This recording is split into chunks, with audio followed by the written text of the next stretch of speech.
We are now joined via Skype by our reporter Sherwin Bryce-Pease, coming to us live there from New York. Sherwin, thank you so much for your time this afternoon. Talk to us about what is likely to come out of today's meeting. We know that the U.S. has denied renewed Russian accusations that Washington was operating biological warfare labs in Ukraine, in fact, calling the claims laughable.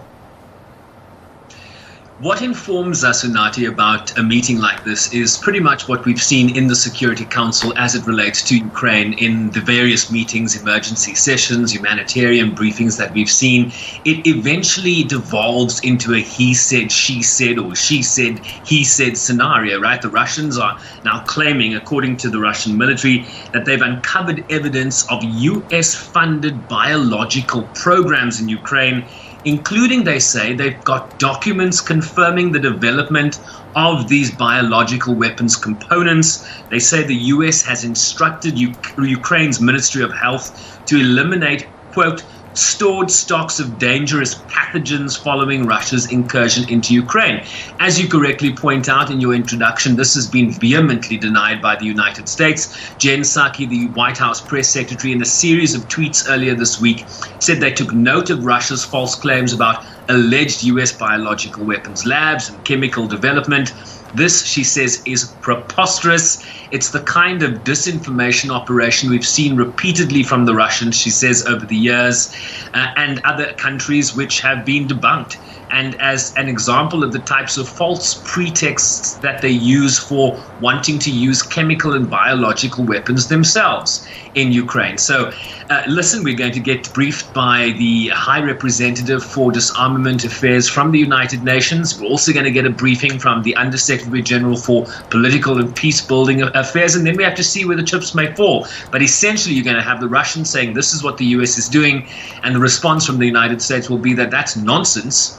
And you're the one with a history of using chemical and biological weapons in support of Syria's government under President Assad, and also allegations of attacks against opposition figures in the United Kingdom a few years ago. So he said, she said, United. That's what we can certainly hope for. Now, Sherwin, I want to touch on the humanitarian crisis that we are currently seeing unfolding, particularly, just coming off the latest in this country. There was that telephonic conversation between President Vladimir Putin and our President Cyril Ramaphosa yesterday. Now, this conversation, of course, happening amid calls that South Africa should take some form of a harder stance against Russia because of the sheer humanitarian crisis that we are seeing. We already know that 2 million people have left Ukraine to go to other neighboring countries. I know that Poland has roughly about 1.4 million, people that are there now. Talk to us about just that angle in terms of this conflict. Yeah, we are hearing the latest numbers from the United Nations, Unati, is that some 2.3 million people are now refugees, what they're calling the quickest escalation in a refugee crisis in Europe since World War II. Stefan Dujarric, the Secretary General spokesperson, yesterday telling us that almost 2 million people are displaced internally in Ukraine.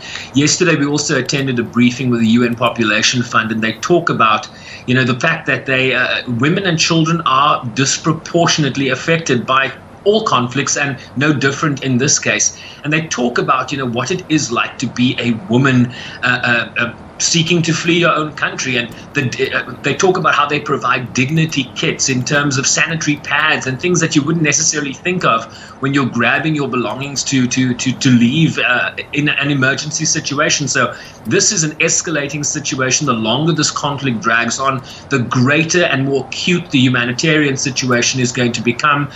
We are seeing reports that mass graves are becoming a commonplace sight in Ukraine, bodies decomposing in open fields, morgues that are overflowing with corpses. I mean, images we saw at the height of the COVID-19 pandemic in countries like the United States, here in New York, right? And so this is now something that the Ukrainians are grappling with, the real consequences of the military invasion, war, conflict, pick a word if you want, of the situation. And the concern here is that the longer this drags on, as in all wars, Unati, the humanitarian situation will just become more and more acute. Sherwin, just as a final question, and as we wrap up our conversation, the Biden administration again saying that there is some level of intelligence that Russia is waging a chemical war on Ukraine, any day now. Do you have any idea if we will likely see another round of talks between the Russian and the Ukrainian delegation, as more and more calls of a ceasefire are being called by the West? Yeah, there's no question that the two sides will have to talk, right? I mean, there is no other solution to this conflict. There will not be a military solution here. There will only be a negotiated political agreement, settlement, something that the South Africans have alluded to. When that happens, and when the strategic interests of both sides point to something like that, that's when we'll see an agreement. But we don't have a timeline for that. We also don't understand what the objectives will be here from the Russian president in particular, who really runs the show, right? And so what will satisfy President Putin to withdraw his troops? That's going to be a political settlement, but when he'll be ready for that, a time will tell. I can also tell you that within the next couple of hours, President Biden is also going to be speaking, Unati, at the White House. He's going to be announcing plans in coordination with G7 countries and the European Union to revoke what they call Russia's most favored nation status at the World Trade Organization. This, we're told, is going to allow them to impose tariffs on Russian exports.